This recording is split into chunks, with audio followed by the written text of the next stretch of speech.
ओम शांति। यज्ञ माता जगदम्बा सरस्वती इस पुस्तक का अगला पाठ है।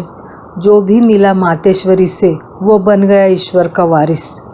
ब्रह्मा कुमारी सुंदरी बहन जी दिल्ली मालवीय नगर से अपना अनुभव लिखती है कि सन 1961 में हम मधुबन में आए और मीठी माँ को देखा तो ऐसे लगा जैसे कि मैं दुर्गा व वैष्णो माँ के सम्मुख आई हूँ। देवियों को हमेशा पहाड़ों पर गुफाओं के अंदर दिखाते हैं, उनके आगे सदा ज्योति जगी हुई दिखाते हैं। वास्तव में मुझे ऐसे अनुभव हुआ माँ अपनी ऊंची स्थिति में अंतर्मुखता की गुफा में बैठी है, ज्योति जग रही है और नयनों से बिल्कुल शेरनी शक्ति की भासना आ रही थी। मम्मा गंभीरता और निर्भयता का स्वरूप थी। मम्मा ने दृष्टि दी तो ऐसे लगा जैसे कि हमारी कमजोरियां खींच कर बाहर आ रही हो। दृष्टि में इतना तेज था और बहुत ही मीठे बोल मम्मा के मुख से निकले, बच्चे आ गए हो, भल पधारे। ऐसे कह मम्मा ने अपने गले से लगा लिया। मम्मा से मिलते ही एक अजीब सी शक्ति का मेरे रोम रोम में संचार होने लगा और रूह को राहत मिली। मैंने मम्मा का प्यार जीवन में पहली बार पाया। मम्मा को सदैव हमने बालक रूप में देखा। मम्मा हमेशा मधुबन के आंगन में फ्रॉक और पैजामे में रहती थी। मम्मा का भोला भाला और मुस्कुराता हुआ रूप एक निष्कपट बालक और संत जैसा दिखता था। वह रूप बहुत ही मीठा और प्यारा रूप था, जिसमें विकारों का कोई भी अंश तक नहीं था। कहावत है, संत बड़े परमार्थी, शीतल जिनके अंग, तपत बुझाए और की देते अपना रंग। जैसे मम्मा शीतला स्वरूप थी, वैसे बाबा के आगे एक छोटा बालक बन रहती थी। बाबा मम्मा को कुछ कहता तो मम्मा कहती जी बाबा। मम्मा का जी बाबा कहना इतना मीठा था जो रोमांच पैदा करता था। ऐसी थी हमारी माँ सरस्वती। सन 1963 की बात है। मम्मा हमारे पास 3 दिन जम्मू में रही। वह अमृतसर से जम्मू आई। हमने उनको निमंत्रण दिया। नया नया सेंटर खुला था। बहुत कन्याएं, माताएं एवं भाई आए थे। मैं और न्यूयॉर्क वाली मोहिनी बहन एक साथ रहती थी। हमारे पास न बर्तन थे न फर्नीचर था। उन दिनों मिलिट्री के मेजर की युगल नई नई ज्ञान में आई थी। हमने उनको बताया कि हमारे पास जगदम्बा सरस्वती पधार रही है। वह अपने घर से नए बर्तन और सोफा ले आई। सेवा केंद्रों को सजा दिया।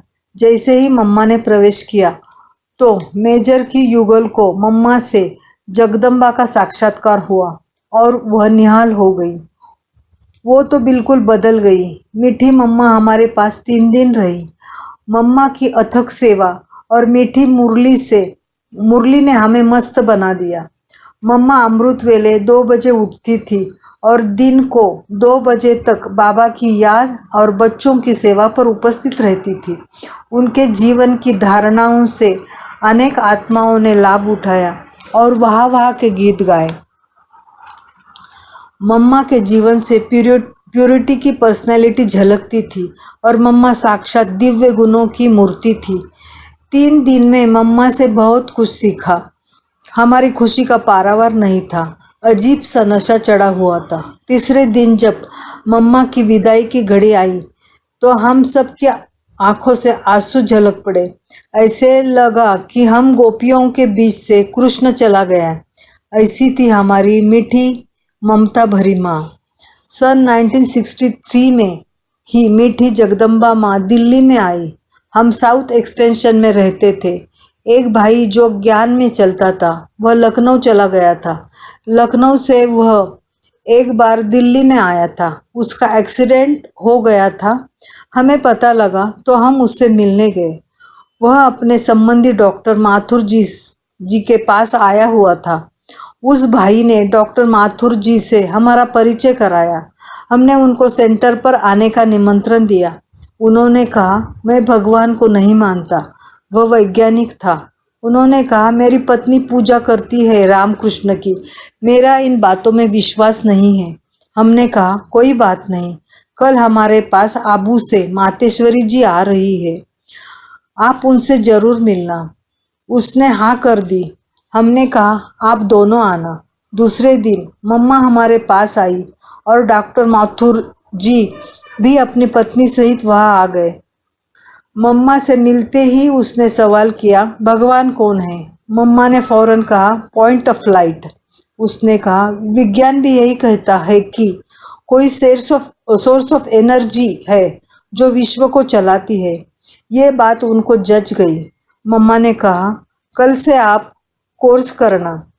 बाद में दोनों पति पत्नी बाबा के बच्चे बन गए। उन्होंने शिव बाबा को वारिस बना लिया। पक्के निश्चय बुद्धि अचल अड़ोल रहे। उनकी डायरी में एक दिन भी मुरली मिस नहीं थी। अभी दोनों ने शरीर छोड़ दिया। दिल्ली डिफेंस कॉलोनी में उनके घर पर सेवा केंद्र चल रहा है। ओम शांति।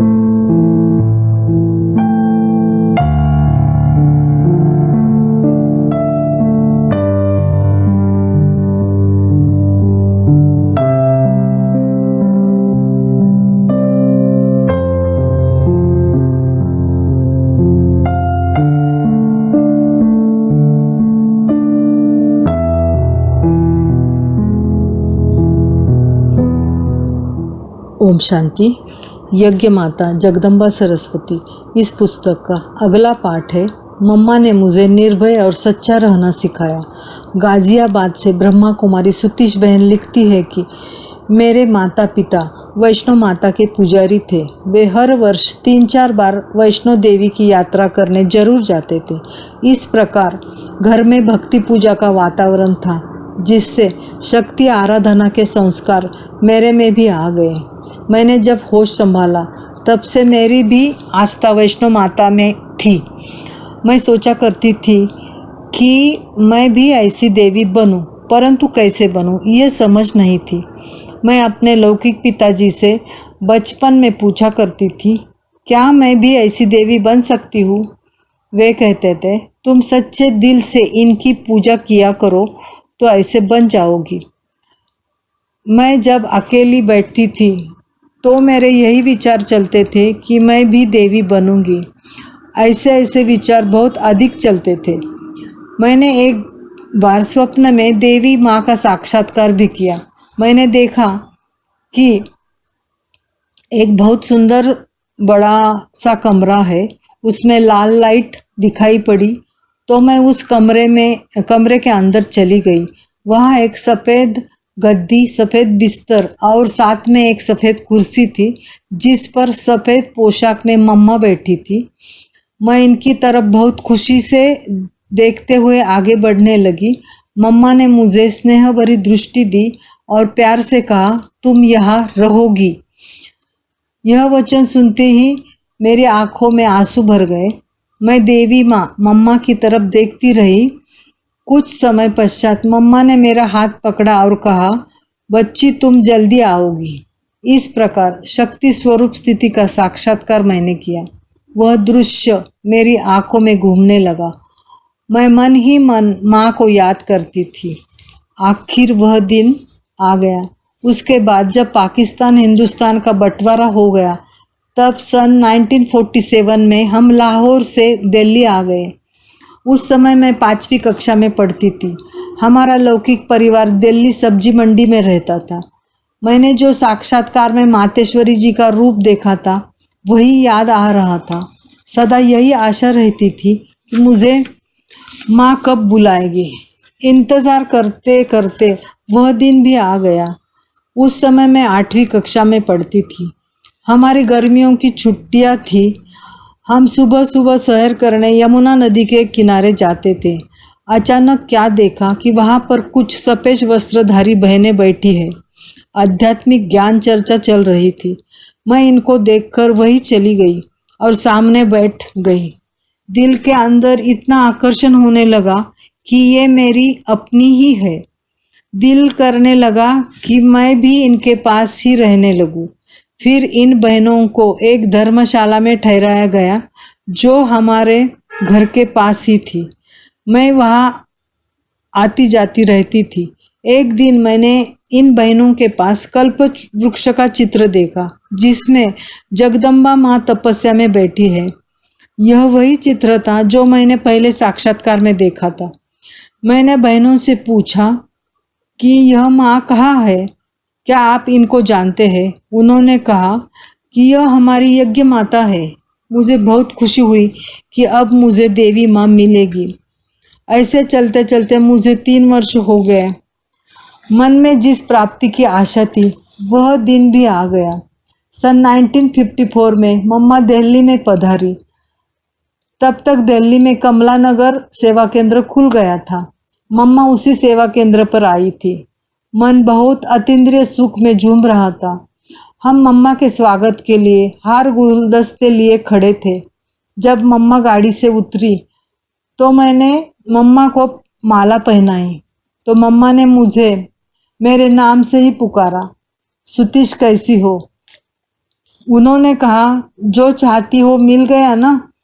उसी समय स्नेहमयी शक्ति रूप माँ ने ऐसे दृष्टि दी कि मेरी खुशी का पारावार ही नहीं रहा, क्योंकि जिस माँ का मैंने साक्षात्कार किया था वही माँ मुझे मिल गई। उसके पश्चात मैंने ईश्वरीय पढ़ाई कभी नहीं छोड़ी। जितना समय मिलता मैं सेवा केंद्र पर रहती। कई विघ्न आए परंतु मैं हारी नहीं। चलते चलते लौकिक परिवार वालों को कुछ लोगों ने संस्था के विपरीत व मेरे विपरीत उल्टा सुल्टा कहना शुरू कर दिया। मेरे ज्ञान में आने के 1 वर्ष पहले ही मेरे लौकिक पिताजी ने शरीर छोड़ दिया था। अतः भाइयों ने मुझे संस्था में जाने से रोकना चाहा और कहा कि हमें दुनिया में रहना है, इस दुनिया के सब नियम निभाने हैं। वैसे भी सारा जीवन कोई बिना शादी किए अकेला नहीं रह सकता। जब मुझे समझाते थे कि वहाँ नहीं जाना, परंतु मैं रुकी नहीं। तब इन्होंने सोचा कि इसकी शादी कर देनी चाहिए, ये ठीक हो जाएगी। परंतु मेरी पूरी लगन भगवान से लग चुकी थी। ऐसे कई प्रकार से इन्होंने विघ्न डाले, परंतु मैंने कभी मम्मा बाबा का हाथ नहीं छोड़ा। ऐसी परीक्षाएं पार करके मैं सन 1956 में पूर्ण रूप से ईश्वरीय सेवा में समर्पित हो गई। कुछ समय मम्मा बाबा दिल्ली में राजौरी में रहे। मैं भी इनके संग वही रही। वहाँ मम्मा ने मुझे ईश्वरीय मर्यादाओं में चलना सिखाया। अन्य आत्माओं को आध्यात्मिक पढ़ाई का कोर्स देना भी सिखाया। बुराइयों की बलि देकर कष्ट हारने वाली सुखदाई माँ। सबसे पहले मैंने एक वृद्धावस्था वाले भाई को कोर्स कराया। वह भाई शराब बहुत पीता था। उसे शराब छोड़ना मुश्किल लगता था, परंतु उसे ज्ञान भी अच्छा लगता था। एक दिन अचानक ही वह सुबह क्लास में आ गया जब मम्मा की मुरली चल रही थी। वह बड़े ध्यान से सुनता रहा। अंत में वह उठकर बोला, माँ मुझे माफ कर दो। ऐसे कहकर उसने रोना शुरू कर दिया। मम्मा ने उसे ममतामय दृष्टि दी। उसने मम्मा से बहुत माफी मांगी, अपनी कमजोरी मम्मा के आगे रख दी और कहा कि मुझे इस बुराइयों से छुड़ा दो। तब मम्मा ने कहा, यह कमी मुझे दे दो। इस प्रकार उस व्यक्ति का उद्धार हो गया। मम्मा सबके कष्ट स्नेहमय दृष्टि और शुभ भावना से दूर कर देती थी। मैं 6 मास मधुबन में रही, जहाँ मम्मा ने मुझे अपनी मीठी शिक्षाओं से निर्भयता का और सच्चाई का गुण सिखाया। मम्मा कहती थी, यज्ञ माता पिता के साथ सच्चा रहने से तुम्हारा जीवन श्रेष्ठ बन जाएगा। ऐसे हमारे मातेश्वरी हर तरह की शिक्षा दिया करती थी।